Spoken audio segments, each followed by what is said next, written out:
Hi, this is Zoe Goddard, and this is my presentation on the rise of fascism in Germany after World War I. One of the most impactful sources that I found in my research was by Robert O. Paxton. He's an American political scientist as well as historian, and he emphasizes how important it is to take into account the context of fascism when it occurs, because it can vary so widely between place and surrounding. And the way to better understand it is to take into account those very specific factors. Now, one of the very specific factors in Germany was how devastated the country was after the loss of World War I. It was a humiliating defeat. They were saddled with reparations that would largely crash their economy and just absolutely devastate their economy as well. On top of that, there was so much untreated PTSD amongst soldiers and civilians. At the time, it was poorly understood, and it was dismissed as a personal failing or weakness rather than a mental illness that needed treatment and support. Additionally, in 1917, towards the end of the war, Germany felt that it would probably win. It looked good, and within less than a year, the war completely flipped on them, and they were forced into this humiliating defeat that ended up costing them unpayable reparations.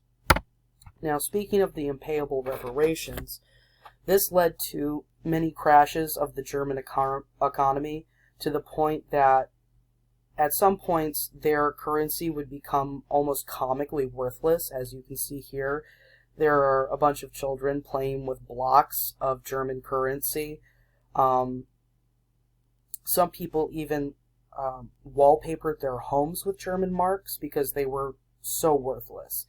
And this only put further pressure on an already strained economy and an already strained working class. Now, Germany was already in an incredibly fragile state, and the conservative elites of Germany were incredibly fearful of any kind of leftist movements, like the Bolshevik Revolution that had occurred in Russia in 1919, because that would ultimately threaten their traditional status quo and their own power structure. Now, the Nazi Party had a lot of allure to the people of Germany at this time, because people were very disillusioned with the Weimar Republic and its attempt at democracy. And on top of that, fascists tried to appeal as broadly as possible to attain mass movements, because it is one of the biggest ways that they accumulate power, as well as they use a mythic past narrative. For example, saying, oh, we're going to go back to better days. We're going to essentially make Germany great again. And, of course, that is a very toxic ideology that can be a very, very problematic element of fascist ideology, because it fools so many people. Now, another element that gained the Nazis power was their use of organized violence very early on in their movement. The preluding organization to the SS were called stormtroopers, and their main deal was repressing other parties, specifically leftist parties like labor parties, communists, and socialists. And also their job was to go out and spread fear and intimidation by attacking perceived enemies that were a threat to the quote-unquote dominant group, which was seen as German whites. Now, obviously, the elites were very scared of their fragile position, and when they saw the power that these kinds of movements could have on the ground, they felt more inclined to align themselves with extremist right movements rather than compromising with leftist movements that they feared would take away their power. And so here in this photo we see the president of Weimar Germany, von Hindenburg, riding in a car with Hitler. They were actually very much allies, unfortunately. Weimar actually even appointed Hitler the chancellorship and asked Hitler to form a coalition of other right-wing parties, therefore giving more legitimacy and size and power to the Nazi Party. Now, after the death of the president and a false flag operation that fooled people into giving the Nazis mass support even further, Hitler was able to declare unprecedented powers, and this started the reign of fascism in Germany. The rights of Jews were completely stripped. They targeted any other parties other than themselves, as well as homosexuals, other nationalities, anyone who opposed their regime. I mean, their moral compass was essentially anything to preserve the dominant group, and this ended up leading to concentration camps and a mass genocide of countless outgroups, which is absolutely horrifying. And here are the consequences. There are many of these photos were taken by the people who liberated concentration camps after the end of World War II, and they are startling. They are incredibly upsetting, honestly.